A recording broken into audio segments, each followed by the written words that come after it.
Hey, sports card fans, it's John, Wade Boggs fan. Hope you're all doing well. This is episode 4 of my weekly series in which I choose my top 5 favorite baseball cards of a particular player. At the end of last week's video, I spun the wheel and it landed on Bob Feller. Now, last week's episode was on Nolan Ryan. Now, he had 27 cards to choose from his basic Topps registry set.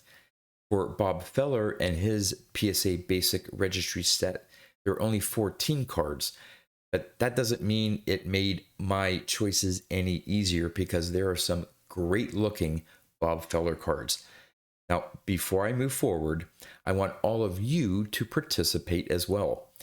In the description of this video will be a link to the PSA Basic Set Registry for Bob Feller.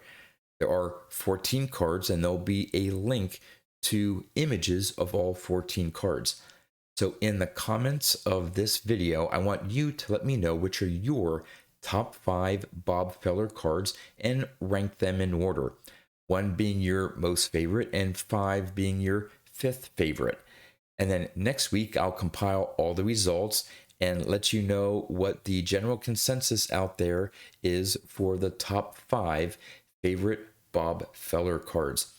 Now, before I get into my top 5 Bob Feller cards, I'm going to compile the results from last week's video and your choices for your top 5 Nolan Ryan cards. Then I'll get into my top 5 Bob Feller cards and then show off a couple Bob Feller cards that I have in my collection. And then we're going to spin the wheel again to see which player will be featured for next week. All right, there were 24 responses from last week's video letting me know which were your top 5 Nolan Ryan cards. And here are the top 5 voted on cards. His 1972 Topps got 13 votes. His 1975 Topps got 10 votes. His 1969 Topps and 1980 Topps cards got 9 votes each. And then his 1971 Topps card received 8 votes. Now, there were 4 cards of his that didn't receive any votes. His 1984, 85, 87, and 1994 Topps cards. So let's see how these top 5 vote getters ranked based on all of your votes. At number 5 was his 1975 Topps card. Now, I did not have his 75 Topps card in my top 5 list. At number 4 was his 1980 Topps card. I had that as my number 2 favorite card. At number 3 was his 1972 Topps card, which I had at my number 1 spot. And number 2 was his 69 Topps card, which I did not have in my top 5. And finally, the number 1, the most favorite Nolan Ryan card of all the 24 responses was his 1971 Topps card, which I had at my number 5 spot. All right, let's get into my top 5 Bob Feller cards. As I mentioned again, his PSA Basic Set Registry has 14 cards, going from his 1938 Gowdy card up to his 1956 Topps card. So at my number 5 spot, I chose his 1951 Bowman card. Just love the overall color of the card, his smile. Just love that design of the 51 Topps card. I know in a couple previous episodes, some people had made some comments of, certain cards that if you didn't know that it was that particular player, it would be hard to tell. Well, with the little nameplate there on the 51 Bowman card, you can clearly tell that this is a Bob Feller card. And again, just the overall appeal. I really like his 51 Bowman card, so I put that at my number 5 spot. At number 4, I chose his 1952 Topps card. Just love that yellow background. Just makes the rest of the image just pop. You have the little Indian icon there. You have that classic 1952 Topps design. Again, that Bob Feller smile. The overall color scheme just works. I really love his 52 Topps card, but I only had that at my number 4 spot. At number 3, I chose his 1950 Bowman card. Now, this one here, you may say, well, it's not really a close-up image of Bob Feller, but what I love about this 1950 Bowman card, it's the overall image itself. You have people in the stands, you have the dugout, you have him in the beginning of his wind-up, warming up before the game. Yeah, it's not a close-up image of Bob Feller, but just to me, everything that's going on in this image here on this card is just absolutely fantastic. So I really love his 1950 Bowman card, but again, I only have that at my number 3 spot. At number 2, I chose his 1938 Gowdy card. Now, this is the version with the squiggles. So the little cartoon things scattered in the background of the card. He has another version without those. It's much plainer. Now, the 1938 Gowdy cards are the heads-up cards, as they're known.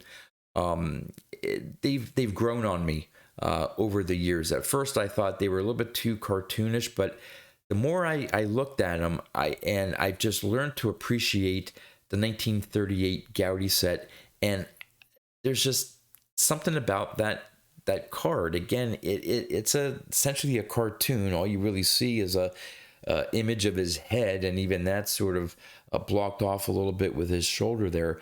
But to me, it's just an interesting card design, a unique card design with the 1938 Gowdy set. And again, I really love those little squiggles, the little cartoons, and just the what goes along, the text that goes along with each of those little cartoons there just adds to that card. So I had his 1938 Gowdy with squiggles as my number 2 favorite card.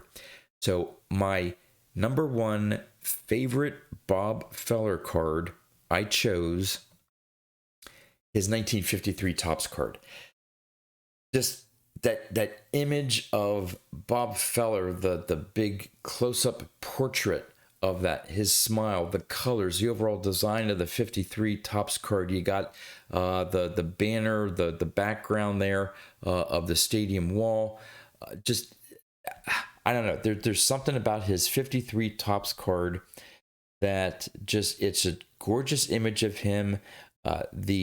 The artistic drawing from the image that's used in the 1953 Topps design, that banner, that red banner at the bottom with Bob Feller, the Cleveland Indians in yellow. Just to me, everything color-wise, image-wise, just works for this card. And I chose his 1953 Topps as my most favorite Bob Feller card. So now I'm going to turn things around and show off the couple Bob Feller cards that I have in my collection. All right, unfortunately, I only have 2 Bob Feller cards in my collection, but they happen to be 2 that are on my top 5 favorite Bob Feller cards. And the first one is the copy of his 1950 Bowman card. Again, just love that image. If I can get a closer view here, yeah. The other thing I love about it is the centering of this copy here. Just for those that are interested, it is a PSA 5 copy, but regardless of the number grade, just when I saw this, I picked it up a couple nationals ago. Did not have this on my list. I was not looking for 1950 Bowman Bob Feller card. But when I saw this in the display case at one of the dealers, I fell in love with it. I saw it and I'm like, that is one absolutely gorgeous card.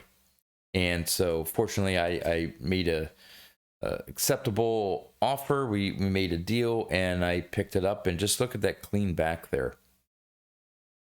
Just, I don't know. I love that Bob Feller card.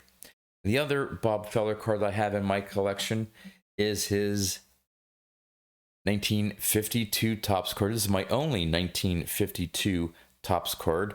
It is in a PSA 2, but if you're familiar with this card, it's a pretty pricey card, at least for me. So I was able to afford a PSA 2.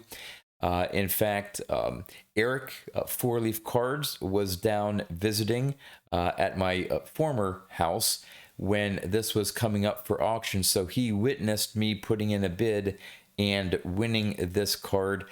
So he could tell my excitement, and he was excited for me that I won this card. Really like the centering. Yeah, there's some issues to it. It's a PSA 2, but the main card itself, there's issues in the corners and stuff, but the main card is nice and clean.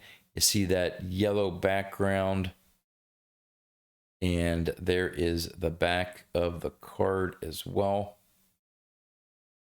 Now I do have one other Bob Feller card to show off, but it's not mine. It's a card that years ago, when my son was sort of into baseball cards, I picked up for him at from my local card shop. It's not graded, but it's his 1953 Topps card. Now, upon initial look, you could say, "Wow, John, yeah, you should get that graded for him." Well, you may be able to see here, maybe you won't be able to see it, but there's a pretty decent crease going along this way here. There's a crease going up there. And there's the crease. It's going across his face. There are a couple creases. If you look straight at it, you may look that is one sharp looking card. The corners are nice. But yeah, this wouldn't grade out that well. It's off center as well, but hey, for my son, he had a vintage card of a Hall of Famer, and this is my son's copy. This is not mine, but just wanted to show this one off as well. So now that I've showed off my Bob Feller cards, it is time to spin the wheel to see which player will be the focus for next week's episode. So let's see which one is going to be the one for next week.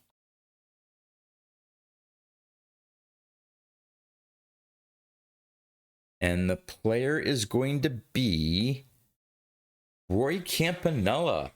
All right. Now, Roy is another one that doesn't have a whole lot of cards in his basic PSA set registry, but still has some great looking cards. So that's going to be fun to do a top 5 favorite Roy Campanella cards for next week. And don't forget, in the comments of this video, I want to know what are your top 5 Bob Feller cards.